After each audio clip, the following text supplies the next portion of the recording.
Selamat pagi, kita bertemu kembali di materi pembelajaran informatika kelas 10 untuk tema berpikir komputasi atau computational thinking oleh Ibu Niputu Veronica Darmayanti.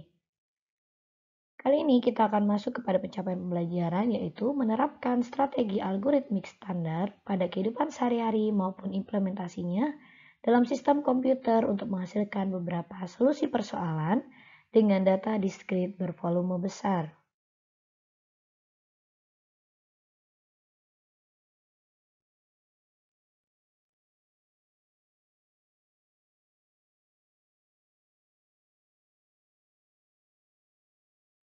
Adapun peta konsep dalam berpikir komputasi ada dua hal besar, yaitu algoritma dasar yang masuk kepada program pencarian dengan program pengurutan. Begitu juga dalam struktur data, yaitu ada antrian dengan tumpukan.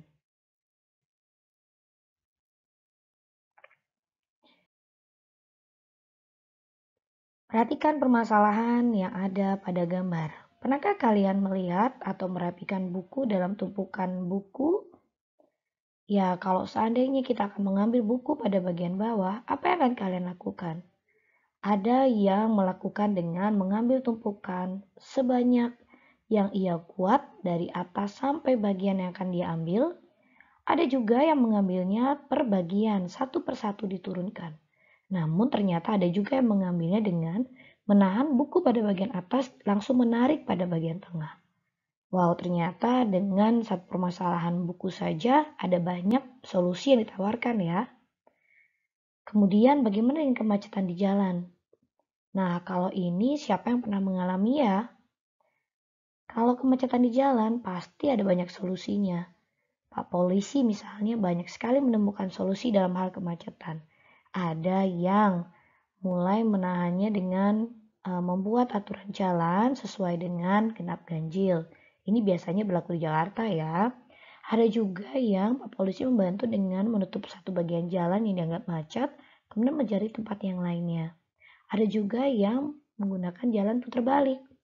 Wah, ternyata dari suatu kemacetan jalan, Pak Polisi bisa menemukan banyak sekali pemecahan ya. Bagaimana dengan yang ketiga? Membuat mie rebus merupakan hal yang paling mudah.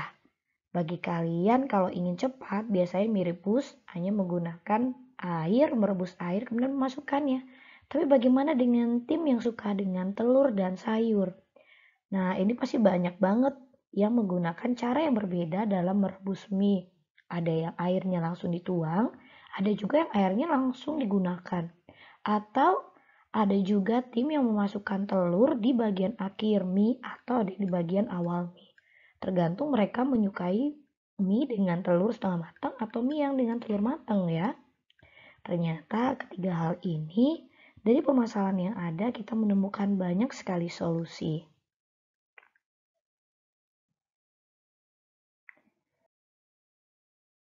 Nah, solusi-solusi tersebut biasanya kita masuk ke dalam dunia berpikir komputasional. Melalui berpikir komputasional atau BK, kalian akan berlatih berpikir seperti seorang ilmuwan informatika. Bukan berpikir seperti komputer karena komputer adalah mesin. Bagian utama dalam BK ialah penyelesaian masalah atau problem solving untuk menemukan solusi yang efisien, efektif, dan optimal. Sehingga solusinya bisa dijalankan oleh manusia maupun mesin. Dengan kata lain, kegiatan dalam BK ialah mencari strategi untuk mengatasi persoalan.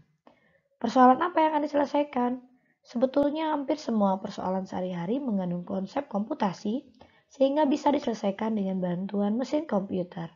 Sebagai contoh, robot yang bertugas melayani penjualan di restoran atau mengantar makanan, dan obat untuk pasien di rumah sakit yang sudah dipakai di beberapa negara maju.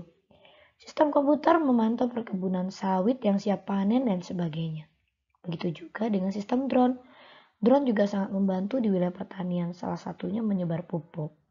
Sistem komputer pada hakikatnya meniru dunia ini untuk dijadikan dunia digital, sehingga bisa memantau atau menggantikan manusia dalam melakukan pekerjaan-pekerjaan yang sulit maupun membosankan.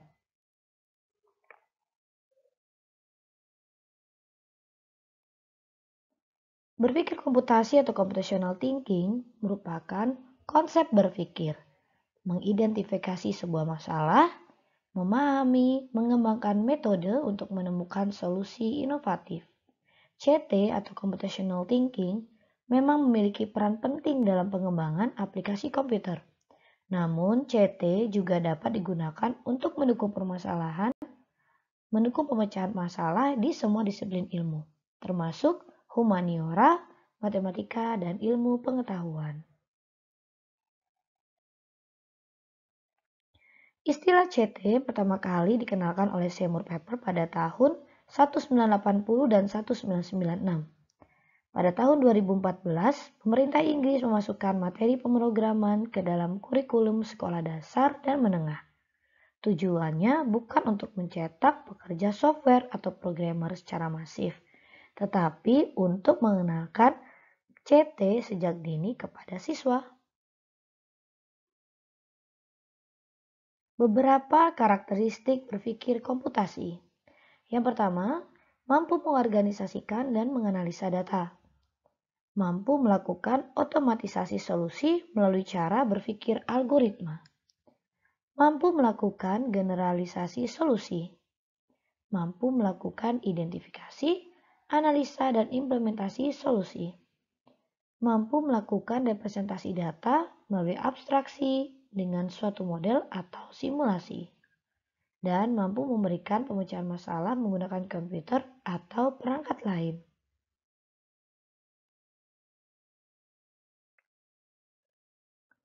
Empat pilar teknik berpikir komputasi. Yang pertama, decomposition. Kemampuan memecah data, proses, atau masalah dalam satuan kompleks menjadi bagian-bagian yang lebih kecil atau menjadi tugas-tugas yang mudah dikelola, dikenal dengan istilah divide et impera. Yang kedua, pattern recognition atau pengenalan pola. Kemampuan untuk melihat persamaan atau bahkan perbedaan pola, tren, dan keteraturan dalam data yang nantinya akan digunakan dalam membuat prediksi dan penyajian data.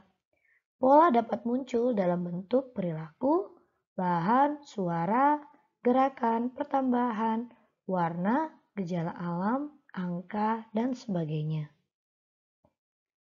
Yang ketiga adalah abstraksi.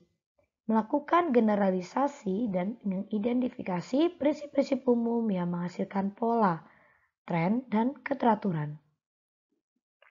Yang keempat adalah algoritma desain. Mengembangkan petunjuk pemecahan masalah yang sama secara bertahap sehingga orang lain dapat menggunakan langkah atau informasi tersebut untuk menyelesaikan permasalahan yang sama. Berikut beberapa contoh 4 pilar teknik untuk berpikir komputasi. Yang pertama, bentuk permasalahan metode dekomposisi. Contohnya, Anda ingin membuat sebuah produk makanan ringan yang terbuat dari bahan kentang. Apa yang akan Anda lakukan sehingga produk tersebut dapat terwujud dan diterima di masyarakat dengan baik? Pertanyaannya, bagaimana pemecahan dari masalah di atas? Maka dengan metode dekomposisi, kita akan memecah satu permasalahan kompleks menjadi bagian-bagian lebih kecil. Kita akan membuatnya dalam bentuk pertanyaan. Yang pertama, produk makanan ringan seperti apa yang akan dibuat? Yang kedua, apa rasa yang akan diberikan? Yang ketiga, apa saja bumbu dan bahan yang diperlukan? Keempat, apa packaging yang digunakan? Yang kelima, bagaimana cara produksinya? Yang keenam, siapa saja yang menjadi target pasar? Dan yang terakhir, apa strategi pemasaran yang dilakukan? Selanjutnya, bentuk permasalahan dengan pengenalan pola atau angka. Yang kita ambil menjadi bagian sini adalah bagian angka ya. Contohnya, perhatikan barisan angka berikut. Terdapat angka 2, 6, 10, 14, dan 18. Pertanyaannya, berapakah angka bilangan terakhir? Kita akan menyelesaikan dengan memperhatikan barisan angka di atas untuk menyimpulkan bahwa pola untuk menjawab angka berikutnya adalah dengan menambahkan bilangan 4 atau ditambahkan sebanyak 4. Maka, setiap kali kita menambahkan 4, maka jawaban bilangan terakhir pada soal di atas adalah 22.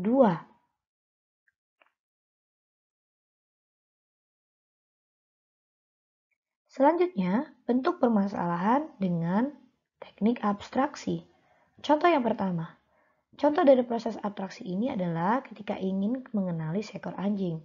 Kita tidak perlu mengetahui berat badan, tidak perlu mengetahui DNA, dan juga tidak perlu mengetahui tinggi badannya. Tetapi hanya dengan mengetahui bahwa hewan itu berkaki 4, memiliki ekor dan menggonggong, dapat dikatakan hewan tersebut adalah anjing.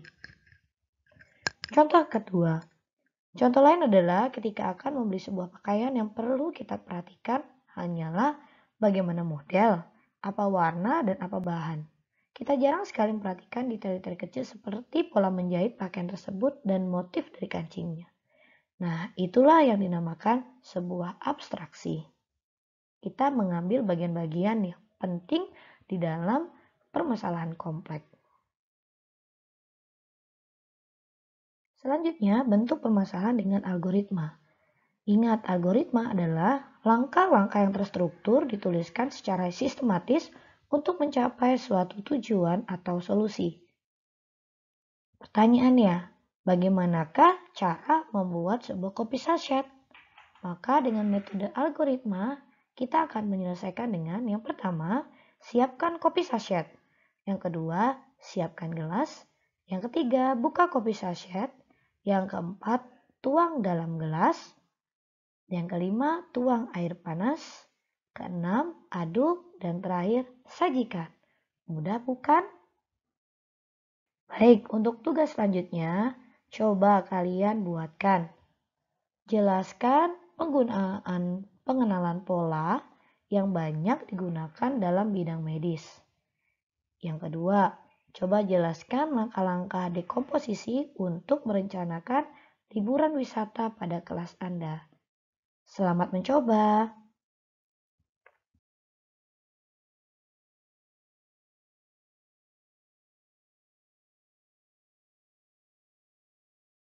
Terima kasih mendengarkan, sudah mendengarkan informasi pembelajaran informatika di kelas 10 pada pertemuan yang pertama, berpikir komputasi. Kita bertemu dengan materi pembelajaran yang lainnya. Terima kasih, salam sejahtera.